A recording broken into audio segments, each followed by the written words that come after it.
വേദിയിലും സദസ്സിലുമുള്ള സമ്മാനഹൃദയരെ, സഹൃദയരെ,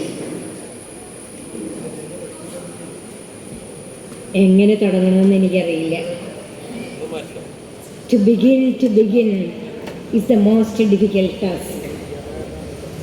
പ്രത്യേകിച്ചും സച്ചിദാനന്ദൻ എന്ന കവി ആ പ്രതിഭയെ നോക്കിക്കാണുമ്പോൾ ആർത്തിരമ്പുന്നൊരു സമുദ്രത്തിന് ചാരെ പകച്ചു നിൽക്കുന്നൊരു കുട്ടിയെ പോലെയാണ്. രണ്ടു വാക്ക് ഞാനും സച്ചിദാനന്ദൻ എന്ന കവിയുമായുള്ള ബന്ധത്തെപ്പറ്റി പറയട്ടെ. ഞാൻ മോളി ജോസഫ്, പറഞ്ഞുല്ലോ, 2 കോളേജിൽ അധ്യാപികയായിട്ട് പ്രവർത്തിച്ചു. വിരമിച്ച ശേഷം മനസ്സ് കുറേ കൂടെ സ്വസ്ഥമായ സമയമായിരിക്കാം എനിക്ക് ഉദഗീതമാവാം. ആദ്യമായി എഴുതിയ ബുക്കായിരുന്നു മൈനേഴ്സ് മ്യൂസിയം, അതിൻ്റെ തൂലികാനാമമാണ്. അതിന് ഫോർവേഡ് എഴുതി തൊട്ടനുഗ്രഹിച്ചത് സച്ചിദാനന്ദ മാഷാണ്. പുണ്യമായ സ്പർശം. അതിനുശേഷം എനിക്ക് അടിവെച്ച് എഴുതാൻ പറ്റും. ഇന്ന് 24 ബുക്ക് ഞാൻ പബ്ലിഷ് ചെയ്തു. ഇംഗ്ലീഷ് സാഹിത്യത്തിലാണ് കൂടുതൽ. ഉത്തരാധുനികത, പോസ്റ്റ് മോഡേണിസം, അതിലായിരുന്നു എൻ്റെ doctorate. American poet William Carlos Williams.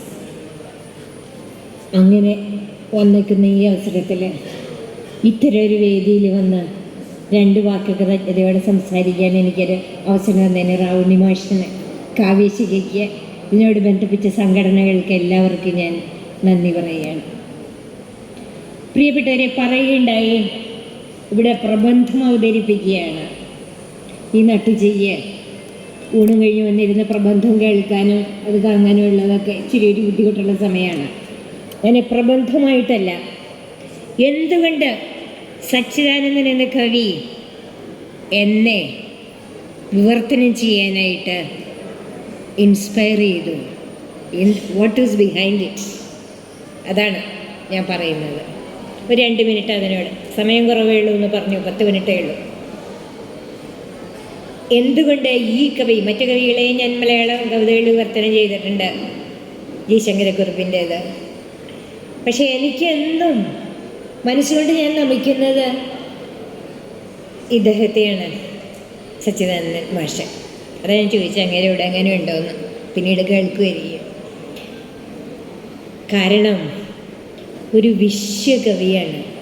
The one who opened the windows of Malayalam poetry into the world. അത് പിന്നീട് ഞാൻ ഈ പേപ്പർ കുറച്ച് കാര്യങ്ങൾ പേപ്പറായിട്ട് നിറയൊന്നും വായിച്ച് നിങ്ങൾ ബോറടിപ്പിക്കുന്നില്ല, വരുമ്പോൾ ഞാൻ പറയാം. എന്നിട്ട് എൻ്റെ 1-2 കവിതകൾ വിവർത്തനം ചെയ്തത് വായിച്ച് ഞാൻ അവസാനിപ്പിക്കാം. സമയധികം അപഹരിക്കില്ല. സച്ചിദാനന്ദൻ ജീവിതരേഖ 1946 തൃശ്ശൂർ ജില്ലയിലെ പുല്ലൂറ്റ് ജനനം. ഘടന ബോധാനന്തര സൗന്ദര്യമീമാംസയിൽ ഡോക്ടർ ബിരുദം, അതായിരുന്നു അന്നേരക്കുള്ള ഡോക്ടറേറ്റ്. 25 വർഷത്തെ കോളേജ് അധ്യാപനത്തിന് ശേഷം കേന്ദ്ര സാഹിത്യ അക്കാദമിയുടെ ഇന്ത്യൻ ലിറ്ററേച്ചർ ദൈമാസിയുടെ പത്രാധിപരായി 1996 മുതൽ 2006 വരെ. അദ്ദേഹം എഴുതിയത് വിശദമായിട്ട് ഞാൻ പോകുന്നില്ല, എന്നാലും ഞാൻ പറഞ്ഞില്ലേ, അലതെല്ലുന്നൊരു സമുദ്രം പോലെയുള്ള ആ ഒരു എഴുത്ത്, അതിൻ്റെ കുത്തൊഴുക്ക് ജസ്റ്റ് ഒന്ന് ഞാൻ പറയുകയാണ്. നോക്കൂ, 5 സൂര്യൻ, എഴുത്തച്ഛൻ എഴുതുമ്പോൾ പീഡനകാലം, വേനൽമഴ, ഇവനെ കൂടി, വീട് മാറ്റം, മലയാളം അപൂർണം, സംഭാഷണത്തിനൊരു ശ്രമം, വിക്ക്, സാക്ഷ്യങ്ങൾ തുടങ്ങി 28 കവിതാ സമാഹാരങ്ങൾ, കുരുക്ഷേത്രം, സംവാദങ്ങൾ, സമീപനങ്ങൾ, സംസ്കാരത്തിൻ്റെ രാഷ്ട്രീയം, വീണ്ടും വിചാരങ്ങൾ, മാർക്സിയൻ സൗന്ദര്യശാസ്ത്രം, ഒരു മുഖവര തുടങ്ങി 20-ലധികം ലേഖന സമാഹാരങ്ങൾ. അങ്ങനെ കിടക്കുന്നു ഈ സമുദ്രത്തിൻ്റെ അലയടികൾ. ഞാൻ ഒന്നുള്ളൂ പറയുന്നത്, എൻ്റെ എളിയ വായനയിൽ ഞാൻ വീണ്ടും എൻ്റേതായ കൺസ്ട്രെയിൻസ് പറയുകയാണ്. ഇംഗ്ലീഷ് സാഹിത്യത്തിലായിരുന്നു എൻ്റെ ഡോക്ടറേറ്റ്. അഗാധമായ, ഒരുപക്ഷെ നിങ്ങളിൽ പലരും എന്നേക്കാളേറെ ഉള്ളിയിട്ടിറങ്ങിയിട്ടുണ്ടാവാം സച്ചി കവിതകളിലേക്ക്. പക്ഷെ എനിക്ക് തോന്നിയത് ഞാൻ പറയാം. ഇത് ട്രാൻസ്ലേഷനെ പറ്റിയുള്ളതല്ലേ, എന്തുകൊണ്ട് നാം ഇങ്ങനെ പറയുന്നു എന്ന് ചിന്തിക്കരുത്. എന്തുകൊണ്ട് അദ്ദേഹം ഒരു ലോകകവിയെ, എന്തുകൊണ്ട് അദ്ദേഹത്തിൻ്റെ കവിതകൾ വിവർത്തനം ചെയ്യാൻ ഞാൻ പ്രേരിതയായി എന്നുള്ള മുന്നോടി മാത്രം. സാഹിത്യ വിമർശനത്തിൻ്റെ പതിവ് രീതികൾക്ക് വഴങ്ങാത്ത കാവ്യശൈലിക്കുടമയാണ് സച്ചിദാനന്ദൻ. അഭിജാത സൗന്ദര്യ ദർശനമുള്ള ത്രികാല ദർശനത്തിൻ്റെ കവിയെന്ന് KP അപ്പൻ അദ്ദേഹത്തെ വിശേഷിപ്പിച്ചത് അതുകൊണ്ടാവാം. കാലത്തിനനുസരിച്ച് മാറിവരുന്ന രാഷ്ട്രീയ സാമൂഹിക സാഹചര്യങ്ങൾക്കനുസരിച്ച് വ്യത്യസ്ത നിലപാടുകൾ അദ്ദേഹം സ്വീകരിക്കുന്നുണ്ടെങ്കിലും അവയുടെ എല്ലാം അന്തർധാരയായി ശക്തമായ വിപ്ലവബോധം നിലനിൽക്കുന്നതും കാണാൻ കഴിയും. വിമോചനത്തിനുള്ള യാത്രയിൽ ഹിംസ അനിവാര്യമാണെന്ന് കൂടി അദ്ദേഹം പറഞ്ഞു വയ്ക്കുന്നുണ്ട്. ഭാരതീയ പാരമ്പര്യത്തിൻ്റെ ഈടുവെപ്പുകളായ ആർഷ സംസ്കാരവും ചാണക്യസൂത്രവും പാശ്ചാത്യ സംസ്കാരത്തിലെ അസ്തിത്വ ചിന്തകളും മനുഷ്യൻ്റെ വിശപ്പിന് പരിഹാരമാവില്ലെന്ന് പറയുമ്പോൾ അദ്ദേഹത്തിൻ്റെ വിപ്ലവ ദർശനത്തിൻ്റെ ആഴമെത്രയെന്ന് നാം തിരിച്ചറിയും. ഉയർത്തെഴുന്നേൽപ്പിൻ്റെ രാഷ്ട്രീയ പ്രതിഫലനമാണ് സച്ചിദാനന്ദൻ കവിതയുടെ മുഖമുദ്രയെന്ന് വിലയിരുത്തപ്പെടുന്നത് ഈ പശ്ചാത്തലത്തിലാണ്.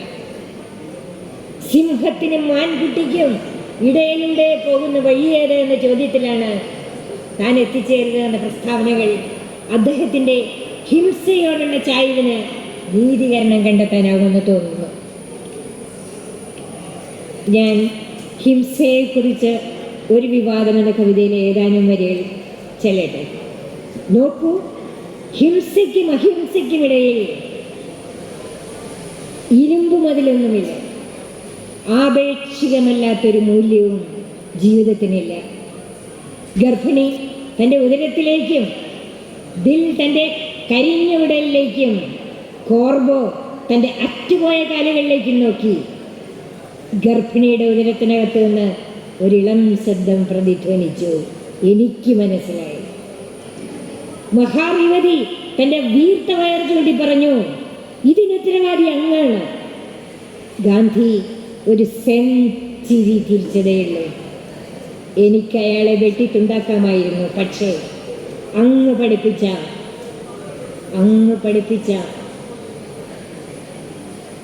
ഹിംസയെ വെറുക്കാൻ. സമയത്തിൻ്റെ നോട്ട് വന്നു, ഞാൻ വേഗം കണ്ടൻസ് ചെയ്യട്ടെ.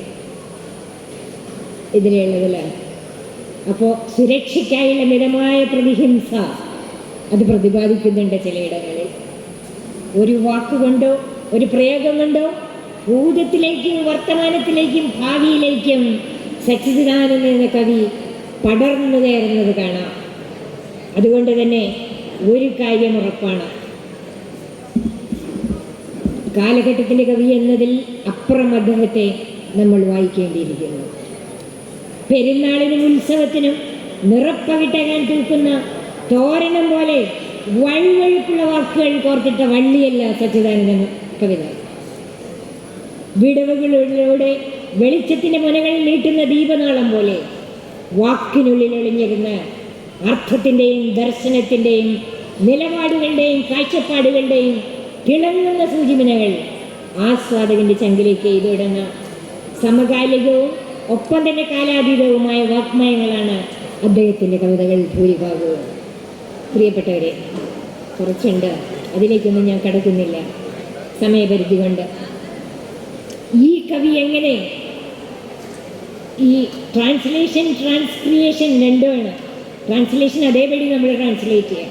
ട്രാൻസ്ക്രിയേഷൻ എന്ന് പറയുമ്പോൾ അതിൽ കുറേ കൂടെ അതിൻ്റെ ഭാവതീവ്രത മാത്രം ഉൾക്കൊണ്ട് ഒരു പക്ഷേ ഭാഷയിൽ വ്യത്യാസം വന്ന് ചെയ്യുന്നതാവും. ഞാനെടുത്ത 2 കവിതകൾ മാത്രം നിങ്ങൾ മുമ്പിൽ ഞാൻ ചെല്ലട്ടെ.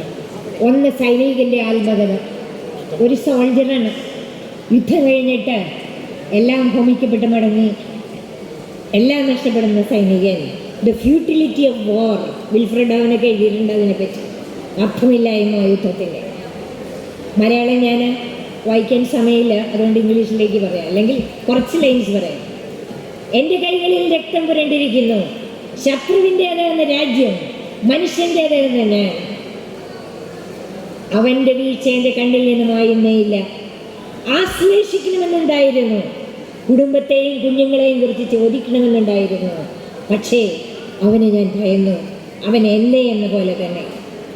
ആരായിരുന്നു ആ ഭയം സൃഷ്ടിച്ചത്? അതിർത്തികൾ സൃഷ്ടിച്ചവർ തന്നെ. എനിക്ക് അവൻ്റെ പ്രിയപ്പെട്ടവരോട് മാപ്പ് പറയണം. അവൻ്റെ കുഞ്ഞിന് മുൻപിൽ മുട്ടുകുത്തണം. നിറയൊഴിക്കും മുമ്പ് ഞാൻ അവൻ്റെ കണ്ണിലേക്ക് നോക്കി. അവിടെ അല്പമെങ്കിലും ക്രൂരത ഉണ്ടായിരുന്നെങ്കിൽ എനിക്കതൊരു ന്യായമായേനെ. ഇല്ല, മൈത്രി, കരുണ, ദുഃഖം മാത്രം. എത്ര ആഴത്തിൽ പോകുന്നത് മലയാളം കവിത! പ്രിയപ്പെട്ടവരെ, ഞാനിത് എൻ്റെ ഇംഗ്ലീഷ് ട്രാൻസ്ലേഷനിലേക്ക് കിടക്കാം. Soliloquy of a soldier. My hands blood smeared. The blood. The nation says is of my foe, but I say it is of man, the human. It does not fade from my eyes, the sight of his fall. I wanted to hug him. I wanted to ask him about his family, his children. But I was afraid, just as he was afraid of me. The ones who built up the walls, who created that fear in us, the ones who built up the walls. I want to beg for forgiveness from his beloved. I want to kneel down before his child. Before I shot, I had looked into his eyes. Hope I could trace some bitterness to justify my act. No, only the kind, friendly, sad look. When he fell forward flat on his chest, on earth, wonder what flashed through his mind. The days on the way to school, plucking the wild fruit that fell a sweet, sour taste. In youth, the song he sung for his friends, the last letter he wrote to the one he loved.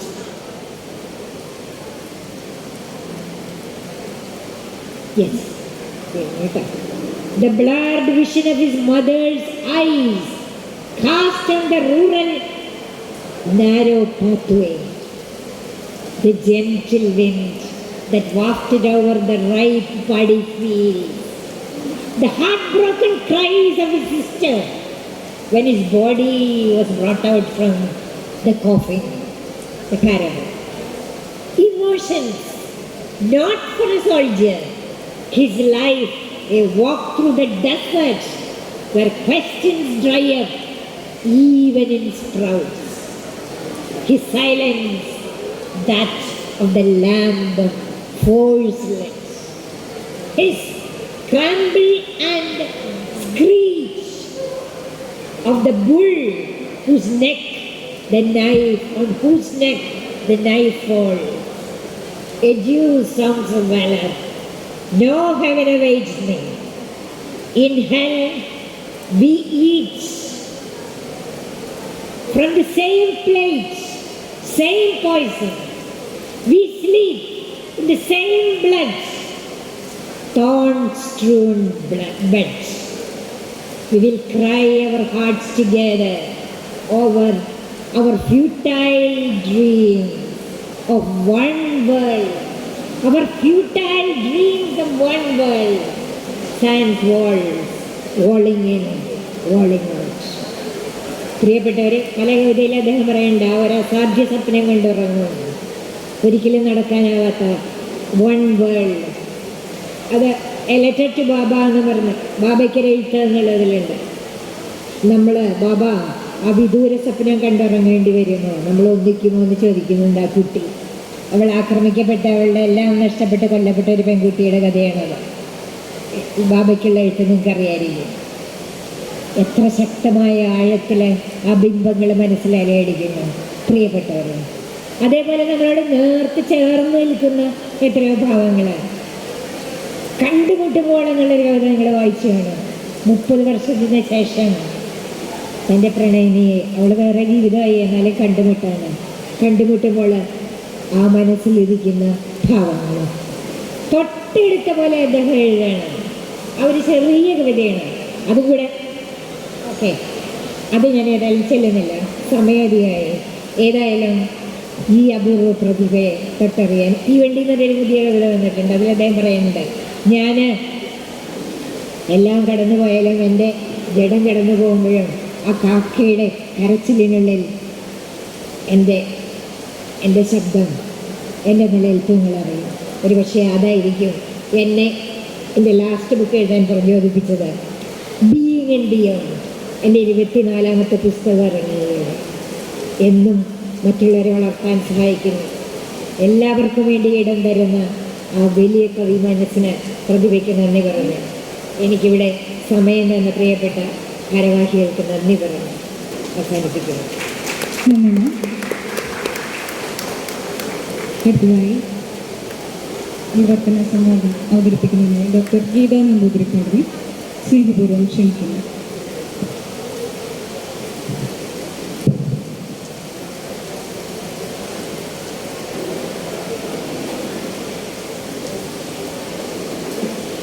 വേദിയിലും സദസ്സിലുമുള്ള എല്ലാ മഹത് വ്യക്തികൾക്കും എൻ്റെ നമസ്കാരം. ഞാൻ കൂടുതൽ സമയം എടുക്കുന്നില്ല, ഒരു പ്രബന്ധവും ഇവിടെ അവതരിപ്പിക്കുന്നില്ല. ഞാൻ സച്ചി മാഷിൻ്റെ ഒരു കവിത ട്രാൻസ്ലേറ്റ് ചെയ്തൊരു അനുഭവം എനിക്കുണ്ടായി. ഞാൻ ഒരുപാട് കവിതകളും കഥകളും ട്രാൻസ്ലേറ്റ് ചെയ്യുന്ന ഒരു വ്യക്തിയാണ്. എൻ്റെ തീസിസും ട്രാൻസ്ലേഷൻ സ്റ്റഡീസിലാണ്. അപ്പോൾ ഇങ്ങനെ സാറിൻ്റെ ഒരു കവിത ട്രാൻസ്ലേറ്റ് ചെയ്യാൻ എനിക്കൊരു അവസരം കിട്ടി. അപ്പോൾ ആ ഒരു കവിത ഇവിടെ ചൊല്ലാനാണ് ഞാൻ ഇന്നിവിടെ വന്നത്. പിന്നെ വിവർത്തന സംവാദം എന്ന ബ്രോഷറിൽ കണ്ടപ്പോൾ ഞാൻ വിചാരിച്ചു എൻ്റെ വിവർത്തന അനുഭവങ്ങളെ കുറിച്ചിട്ട് ഞാൻ ചെറുതായിട്ട് ഒന്ന് ഷെയർ ചെയ്യാമെന്ന്. പക്ഷേ ഇത് അതിനുള്ളൊരു വേദിയോ സദസ്സോ അല്ല എന്നെനിക്ക് തോന്നി. അതുകൊണ്ട് സച്ചി മാഷിൻ്റെ ഭ്രഷ്ടൻ്റെ കൊടി എന്നുള്ളൊരു കവിത അത് വിവർത്തനം ചെയ്തത് ഞാനിവിടെ നിങ്ങളുമായിട്ടൊന്ന് ഷെയർ ചെയ്യാം. സാറിൻ്റെ എല്ലാ പെർമിഷനോടും കൂടിയിട്ടാണ് ഞാനിതിവിടെ അവതരിപ്പിക്കുന്നത്. The flag off the outcast by Professor Sachidanandan. With what shall one make the flag of the outcast? With the oxen skin that sounds like rhythm? What color is the flag of the outcast? The blue color of the unbeatable wideness. What symbol is the flag of the outcast? An unbordered glittering morning star. What is the height of the flag of the outcast? Higher than the walls and the thorny fences. What of the language of the outcast? That of the wind that reaches everywhere. What of the name of the outcast? The names of all nameless. What of the religion of the outcast? Yehuda, Ahmadiyya, Rohingya, Shia, Sunni, Uyghur. That of the Crow and Nux Vomica. Land of the outcast? Palestine, Kashmir, Sri Lanka, Myanmar, India, Pakistan, Iran, Iraq, Serbia, Russia, America, China, a land of people not yet born. House of the outcast, poison unemptied of drinking, never-ending distance on running, the mountain height unreached on climbing, out of the gunshot chest, profuse blood oozing, of the unending pensive contemplation of the one who left from his home. Death, death, death, death, swimming with a gasp, breaking the tide towards life. Thank you.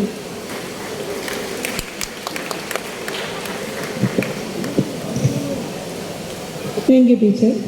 അടുത്തതായി നന്ദി പറയുന്നതിന് ശ്രീമതി റീബ പോളിനെ സ്നേഹാദരവോടെ ക്ഷണിക്കുന്നു. എല്ലാവർക്കും നമസ്കാരം. വിവർത്തന സാഹിത്യത്തിൻ്റെ ഒരു സെഷനായിരുന്നു. സച്ചി മാഷിൻ്റെ ഒരുപാട് കവിതകൾ, സച്ചി മാഷ് പാബ്ലോ നെരൂദയുടെയും മഹ്മൂദ് ഡാർവിൻ്റെയും യഹൂദ അമിത്ഷായുടെയും യൂജിനോ മണ്ടേലിൻ്റെയും ധാരാളം കവിതകൾ മലയാളത്തിന് വിവർത്തനം ചെയ്ത് മലയാള ഭാഷയെ സമ്പന്നമാക്കിയ സച്ചി മാഷിക്ക് മുന്നിൽ ഡോക്ടർ മോളി ജോസഫ്, ഗീതാ നമ്പൂതിരിപ്പാട് എന്നിവർ അവരുടെ കവിതകളുടെ ട്രാൻസ്ലേഷന് വേണ്ടി പ്രവർത്തിക്കുന്ന അവരുടെ സാന്നിധ്യം അറിയിച്ചതിന് വളരെ ആദരവോടെ അവർക്ക് നന്ദി പറയുന്നു. അതോടൊപ്പം ഗോപികൃഷ്ണൻ സച്ചിമാഷെ ആർഷ സംസ്കാര വിശപ്പിന് പരിഹാരമാവില്ല എന്ന് വിപ്ലവകരമായി ഭാഷയിലേക്ക് സംക്രമിപ്പിച്ച കവിയാണ് എന്ന് എടുത്തു പറയുകയുണ്ടായി. അദ്ദേഹത്തിനും വളരെ ആദരവോടെ ഈ സദസ്സിലെ സാന്നിധ്യമായതിന് അകമഴിഞ്ഞ് നന്ദി പ്രകാശിപ്പിക്കുന്നു. Thank you. നമ്മൾ